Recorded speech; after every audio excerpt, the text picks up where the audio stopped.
Welcome to the War Room. Today, we're going to take a dive into narcissistic women. Now, that term has gained some popularity over the past couple of years, and for good reason. But for those who don't understand where that word comes from, I'll give you a little refresher course. In Greek mythology, there was a hunter named Narcissus, and he was a beautiful person. He loved all things beautiful, but he also had a disdain for those that admired him. And this disdain was like so powerful and so hurtful for those people that admired him that they would kill themselves. Some of them. And so this goddess named Nemesis saw, how he was going about his business and, what was happening to these people and his attitude toward it and toward what was going on. And she decided to, give him a penance to pay. And so one day he went to get a drink of water from a stream and he saw his reflection in the water. And he fell in love with it because, his beauty. And he didn't understand that he was looking at himself. And he had this fire inside of him that was so strong. He wanted so badly to be with the object of his desire that he just lived in despair. And the story varies, but eventually the dude he ended up dying, wanting what he couldn't have. Now, when you look at society today, and you look at social media and all of the things that have taken off so rapidly in the last few years especially, it's easy to see how a lot of women in our culture have fallen into the mirror of themselves. And when you marry feminism with narcissism, you've got a beautiful recipe for the destruction of half of the species and our entire culture. Now, a lot of men that I've dealt with have dealt with a sequence of events that is almost a pattern, okay? And with the technology being what it is today, and just the way that things go, whenever you see things that happen not only over and over again, but almost exactly the same, you have to stop and look at that and go, okay, what exactly are we dealing with here? Now, we all understand about monkey branching. We all understand hypergamy. But when you take hypergamy and marry it with narcissism, that right there is a perfect example of what we see today and what a lot of men deal with in dealing with their relationships that lead them to red pill content. Now, whenever you understand what a narcissist is, and what they're not, you'll understand some of maybe the monsters that you've dealt with that have led you to the red pill content, and you'll start to understand, you'll start to be able to fill in the blanks of why certain things happen in your relationship. Now, it's important to understand that narcissists don't have a personality of their own. A lot of times they'll come across as really confident and just boastful, but that's a mask. That is a false security, and it's built to keep people from seeing what's beneath. They don't have their own personality. What they are is basically like a shapeshifter. What they do is they use other people to sustain themselves, like a parasite. And instead of being themselves, they can never let anyone see who or what they really are, because that would frighten everyone away. That would make people immediately not fuck with them at all. So what they have to do is they meet people, and once they determine that this person has something that they need to extract from them, they listen, they watch like a predator. And what that person is basically doing is they're downloading your personality. They're downloading everything about you. They're listening to what you like, what you don't like, how you move, how you deliver things, and basically they become you. They show you yourself, and that's what we end up falling for. Just like a narcissist, we see our own reflection in this person. Oh, she likes what I like. Oh, she thinks how I think. Oh, she moves how I move. And all of that is just the snake. It's the snake watching you. How are you going to move? You move this way, they move that way. And that's what they do. And so what you get when you're dealing with a narcissist is you get a person that is fully engaged in you. It seems like they're really attentive to what you're saying, and they really care about what you're talking about. What that person is doing is downloading ammunition. They're downloading all of the things that they're going to use later on down the line to move you across the chessboard the way that they want you to move. And so when you engage with a narcissist, what happens at first is you get what they call the love bombing phase. And so what that is this person learns everything about you that you like, and they start to show it to you. That's when you get the freakiest sex. They do everything that you like, and they might even show you some new shit. All of that stuff, it's on call, it's on tap, it's on point. And that's the initial phase. And once the snake has it to where you stop moving and you sit down and get complacent, that's when they start to devalue you. Everything that made you you at that time, at the time of engagement, everything that attracted them to you now repulses them. Whatever success that you have, they downplay it, or they actually just outright hate on you for it. They never share in any success. They never try to move you forward. They start trying to take away your value as a man and start chopping and chinking away at it. And that's when you start really grabbing at straws and clawing at what do I need to do? I want that feeling back. I want that initial rush back. How do I get there? And that's when the snake starts to make you move the way that they want to. And then becomes the next level. And that's when you start to see her liking or loving other dudes' stuff on social media. You start to notice the comments in her on her feed, looking good or whatever it is, even the subtle ones. You start to notice this, and then you start to notice a pattern. And when you bring it up, they start to devalue everything that you say. They start to chink away at your manhood, saying that you're insecure and all those things. It's a crazy making process. And you start to wonder, am I really insecure? And you start to claw a little bit more. In the meantime, these dudes aren't just friends. These dudes are the guys that are waiting in line for their next turn or waiting in line for their turn. She's behind the scenes right now grooming these dudes and swinging from your branch, waiting to go to the next one. And as soon as there's an opening, that's where she goes. That's when you get the discard. That's when the ghost happens.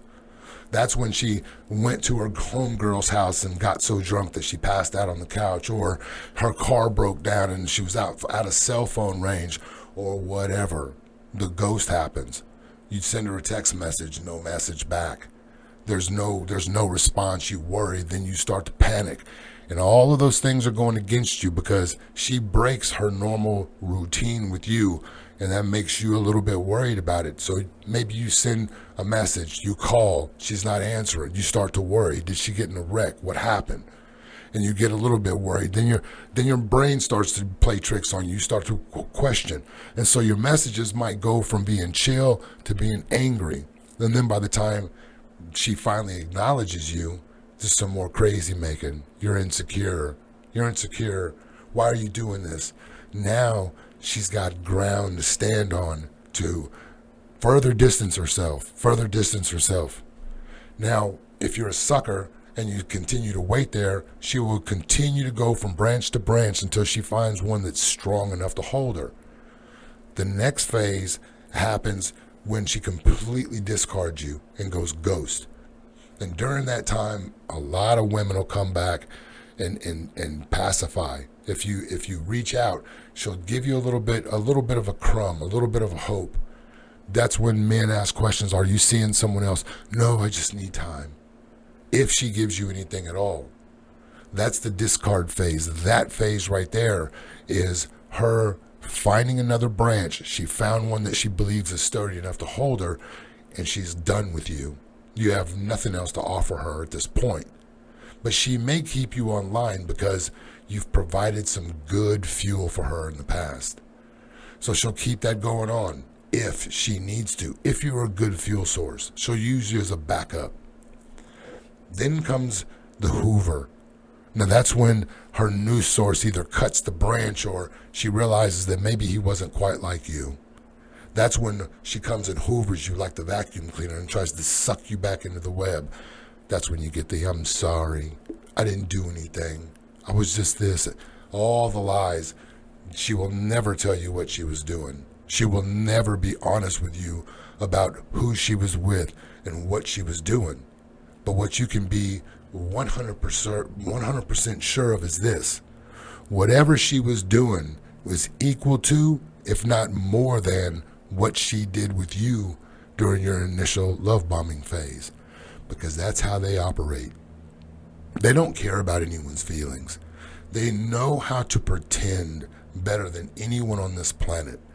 They will become every single thing that you need them to become to get from you what they want. They are professionals at this. They've been doing it since they were little girls. They've been playing the system man against man since they were little girls. And by the time they get in their mid-20s, they are absolute professionals. When they get in their 30s, they're elite. They're Olympians. And that's what you get. Narcissists do not care about other people at all. They don't care about themselves. They have no respect for themselves. And that's why they have no boundaries. These women who show these narcissistic patterns and tendencies, a lot of times from the outside looking in, they look beautiful. You think that you're getting one thing, but on the inside it's just a bunch of broken pieces. And because they've been blessed with the genetics and they look like something else, they're able to hide these things. But the biggest thing is they're able to show you what you want to see. Eventually, when you're dealing with these people, the mask will slip. The mask will slip and you'll see the real person. They're really good with putting it back on, though. They're really good with putting it back on with some of the same tactics that get you discombobulated. The crazy making, the devaluation, the tampering with your insecurities. And all of these things they use, you gave them during the initial love bombing phase, when you were sitting there pillow talking and you gave her all of this ammunition to use against you because you thought that it was making you look sensitive, or what the fuck ever it is that you told her this stuff for. Narcissists are the majority of the women that I see. I would love to say otherwise, but I can't do it. In my business, I own a gym, and over the past 20 years of doing this, I've seen a lot. I've seen it all. I've seen it all. I've seen things. I've been propositioned by people that I've had a certain view about that I never thought would have been that way. It's never what you think. It's never what you think. When you look at someone and you're doing the feedback and they're talking to you, very, very seldom is that conversation genuine, especially when you're in an initial hookup stage or when you're getting to know someone. You're generally seeing that person's best representative. They're trying to represent themselves as favorably as possible according to whatever rules that you're laying down, whatever information, whatever intel they can get from listening to you. That's what they're using, because they have no personality of their own. And if they did show you the truth about who they are, if they told you the truth about what they were, you wouldn't have anything to do with them. And that's why a lot of guys end up in relationships with women that they look back and go, I had no idea. A lot of times it's because these motherfuckers are so good at covering their tracks and trails, but plus we're also so gullible and willing to listen to bullshit and not pay attention to what we see, what they're doing. That's the key. The key is isn't to listen to what a person tells you. Watch what they do. When you go back and look at any relationship where you were with a person that you thought was a certain way and everything seemed a certain, and you can go down the checklist, see if it overlays here. You can look at any of the examples that you hear. When you see situation after situation where, a woman is in a relationship with this guy, and then something happens and they're immediately in a relationship with the next guy, that dude has always been there. He's always been there because he's a fuel source.